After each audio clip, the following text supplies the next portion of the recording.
Hi, I'm Ed Wood, author of Plague of Madness, which is available on Amazon from the 30th of May. As I'm an incurable optimist, Plague was a hard book to write. Some will agree with its content, many will not. It wasn't a book I intended to write, so why did I write it? I'd been posting on LinkedIn for some time on other matters, and as the advent of COVID was an interesting subject, I read about it, and then I started to write about it. At the beginning, I was in some shock at this new invader into our lives, and thus my tone was quite mild.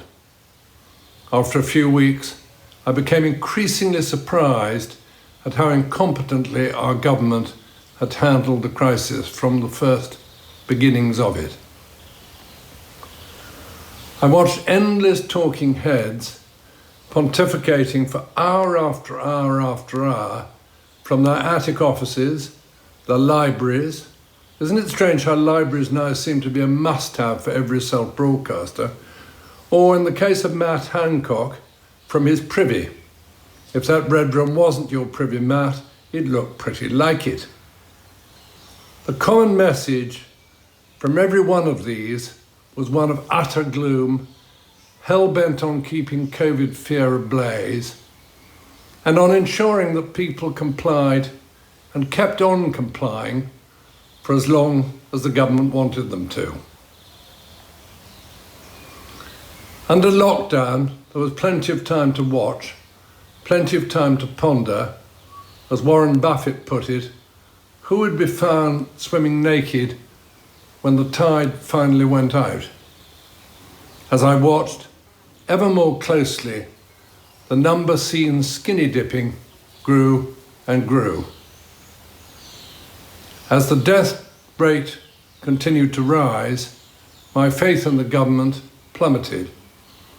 As I watched the country which I love swing precariously between common sense and common madness. And all the while, under the cover of that spiky little interloper COVID, I watched other unrelated madnesses creeping out of the woodwork.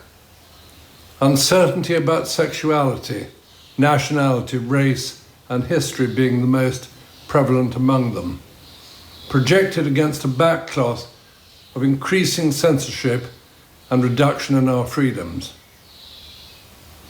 These daily entries reached the point where I realized, without intending it, that they'd become a mini-history, a real-time chronology of one man's view of Britain's handling of the pandemic, charting social, political, and economic developments on the way. As I reread these diaries now, I find my tone moving week by week from fortitude to despair, from patriotism to disillusionment. I find myself opening with hopeful words like, we need to be reasonable and calm, and then moving slowly but surely to the heaviness of final lines like this one, too many tears have fallen to have any left to shed. Plague of Madness is just my one-man bid to navigate the tumult and make sense of what appears strongly to me to be overwhelmingly nonsensical. Thank you for taking the time and trouble to watch this video.